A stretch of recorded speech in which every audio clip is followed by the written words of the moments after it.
नमस्कार, स्वागत है आपका चंबा हलचल में और मैं हूं आपके साथ आंचल नूंगिया। बागवानी विभाग द्वारा जिला चंबा की प्रोथा में बागवान जागरूकता एवं प्रशिक्षण शिविर का आयोजन किया गया। विभाग के विशेषज्ञ डॉक्टर प्रमोद शाह द्वारा वहां उपस्थित किसानों को उस क्षेत्र के बागवानी के अनुकूल वातावरण को मद्देनजर रखते हुए किसानों को नाशपाती, कीवी, गुठलीदार फल पौधारोपण हेतु दिशा निर्देश तथा उन्हें लगाने हेतु आवश्यक तकनीकी जानकारी उपलब्ध करवाई गई।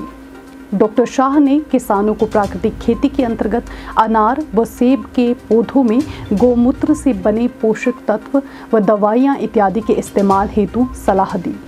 इसके अलावा फल पौधों को रोपित करते समय ज़रूरी कार्य जैसे कि उचित गड्ढा बनाना, उसमें गोबर खाद व अन्य पोषक तत्व मिलाने तथा उसकी काट छांट इत्यादि बारे विस्तृत जानकारी दी।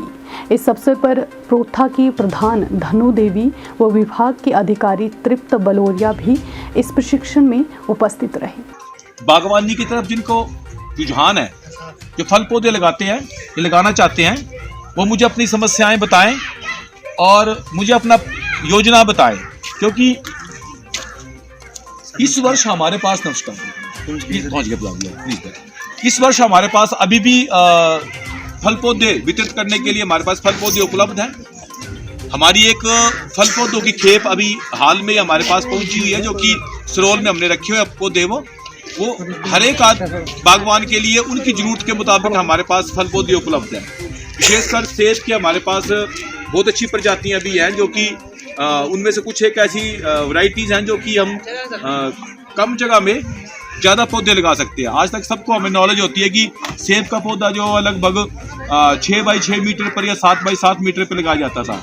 कुछ एक वैरायटी आई जिसमें 5 बाई 5 मीटर में भी लगाने लगे, परंतु फिर भी हमारा 1 बीघा में 40 से 50 से ऊपर पौधे नहीं लग रहे थे। बड़ा कोई खींच करता है तो 60 पौधे, परंतु अब हम ऐसी आपसे टेक्नोलॉजी आपसे अपनाएंगे कि आप 1 बीघा में लगभग सेब के 200 तक पौधे लगा सकते हैं।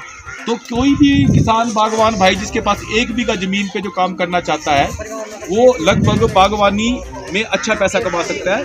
और किसी के नाम पे अगर 200 पौधे होंगे और वो हमारे बताए हुए टेक्नोलॉजी पे काम करेगा, तो वो जरूर आने वाले 3 या 4 साल में उन 200 पौधों से 2 से 4 लाख रुपए की आय अर्जित करेगा। ये हमारा आश्वासनी दावा है।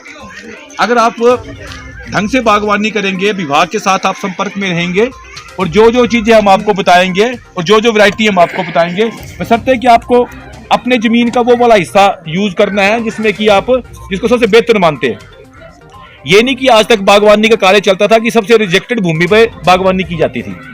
किसी ने आपको पौधे दे दिए तो आपने घासनी में लगा देने, किसी ने पौधे दे दी तो आपने उसके ऊपर प्रॉपर गड्ढा नहीं बना के वैसे कुदाल से थोड़ा सा किया और लगा दिया। आपको मैं बताना चाहता हूँ कि ये बागवानी और कृषि में ही फर्क है कि कृषि का कार्य जो होता है वो आपका हर 6 महीने के बाद बदल जाता है, परंतु बागवानी का कार्य 6 महीने में नहीं बदलेगा। आप एक बार जो इसके ऊपर मेहनत करेंगे, वो आपके आने वाले 25, 30, 40 साल तक आपको उसका लाभ मिलेगा। तो उस लाभ को लगातार लेने के लिए आपको एक टाइम जो काम करना है अपने पहले 2-3 साल, वो आपका बहुत ज़्यादा मैटर करता है। ये आप बड़ा उसके ऊपर आपका अनुभव आपका जो कार्य है वो बड़ा मैटर करता है। शुरू में जब आप फल पौधे लगाते हैं, चाहे वो सेब का हो, नाशपाती का हो, कोई भी आपका जिसका फल लगते हैं, वो उसको लगाने से पहले आपको ज़मीन में 3 बाई 3 फुट का गहरा गड्ढा बनाना ही पड़ता है। हमारे बहुत सारे बागवान किसान ग्रामीण लोग हैं जिनको पता नहीं था कि गड्ढा कितना बनाना है, वहीं पे गलती कर देते हैं। आप लोग आज भी हम कुछ पौधे ऐसे फ्री ऑफ कॉस्ट देंगे आपको, सिर्फ रुझान डालने के लिए। तो वो एक चाहे पौधा आपका 1 है, 2 है या 100 या 200 है, लगाना तो ऐसा ही पड़ेगा ना आपको। आपको बोलो जी मैंने 1 ही पौधा तो है, ऐसे लगा देता हूँ, ठीक है ना, आपकी सोच होती है। पर वो 1 पौधे के लिए भी वही आपको भूमि चाहिए जो कि 100 पौधे की चाहिए। आपके घर में कोई बच्चा पैदा होता है तो आप बच्चे को ऐसे पैदा होते हैं अगर बाहर रख देंगे या उसे जो अपने अंदर का कोई वातावरण है वो ठंडा है गर्म नहीं किया, तो बच्चे की हेल्थ बनेगी अच्छी। तो ये भी बच्चा होता है हमारा पौधा। जब आप देखते हैं हमारे यहाँ पेड़ लगे होते हैं, बहुत सारी शाखाएं निकलती है इसमें, वो बहुत बड़ा बनता है। तो वो कभी भी वो भी एक सिंगल टहनी हुई थी कभी, उसका बड़ा पौधा बनने में उसको टाइम लगा ना। तो एक जब पौधा लगाया जाता है फलदार, तो उसके लिए 3 बाई 3 का फीट का गहरा गड्ढा खोदना ही पड़ेगा।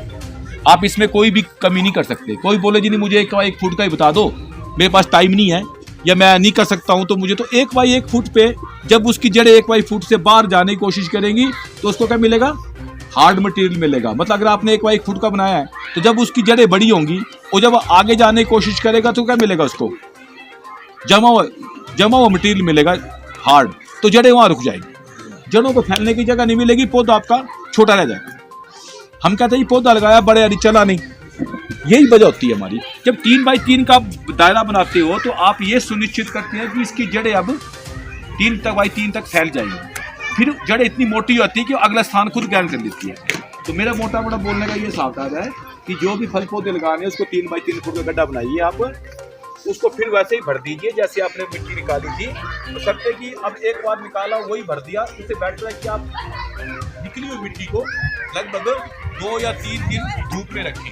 अगर आपने ये काम करना है बागवानी का कम से कम नवंबर महीने में, तब तो आप उसको मिट्टी निकालने का टाइम होगा आपके पास। अगर आप जनवरी महीने फरवरी महीने प्लान करेंगे तो आपके पास टाइम नहीं मिलेगा। तभी हम कहते हैं जिसने बगीचा लगाना है वो कम से कम दिसंबर महीने में अपनी प्लानिंग करें, ताकि उसे 15 दिन कम से कम अपनी गड्ढे खोदने के बाद मिट्टी